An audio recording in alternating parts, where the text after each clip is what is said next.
Welcome back to Lunch Break. I'm Tanya Rivero. Time now for a little dreaming. Is it a home built for a Carnegie or a 1903 Colonial with original silk-covered walls? What will take WSJ's House of the Week? Stefanos Chen joins us with the contenders. Hi, Stefanos. Great to see you.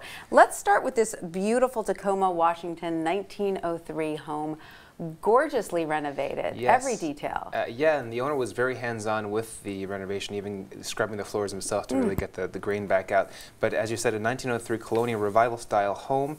Some of the original features include a half-inch thick silk-covered walls in the living room. Gorgeous. You really couldn't recreate this stuff. You got the quarter sawn wood floors, brass hardware. It's a 5-bedroom home, and there's also a carriage house and 3-car garage, and that's on the market for $1.4 million. That actually sounds like a fairly decent price for what you're getting. Yeah, I mean, it's a certainly. Beautiful home with everything just done perfectly. I love historical homes like that are renovated that way.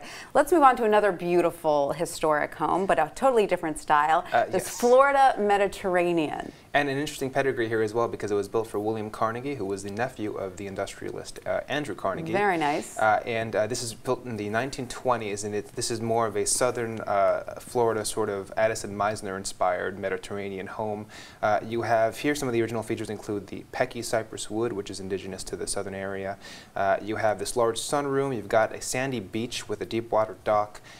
There are 20-plus foot ceilings in some of the rooms, and this is owned by the former president of the NHL, John Ziegler. I was going to say, you've got a former NHL president and a Carnegie there, so it's a pretty good pedigree.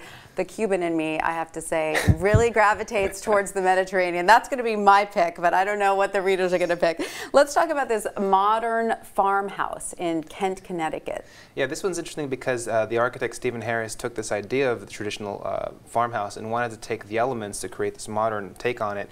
The shed, what you typically think of as the shed, became the kitchen of the home. The barn became the living space. The silo is the study. So it's this really interesting look at how to reimagine these spaces.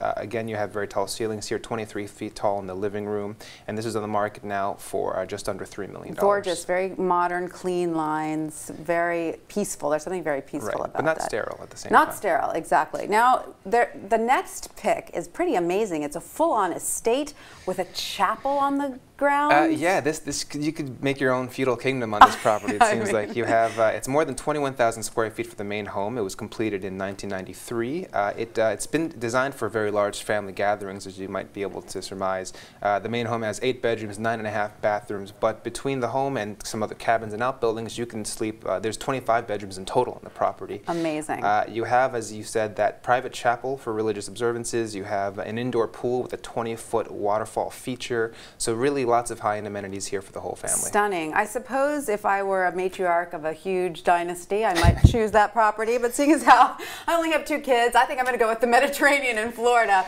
But what did readers pick? Readers this week actually went with the estate in Washington. Bingo! The large family estate. There you go. I mean, you're set there. You could just move the whole family there if there's Armageddon, right? Exactly, yeah. All right, Stefanos, thank you so much. It's always fun dreaming with you. Thanks.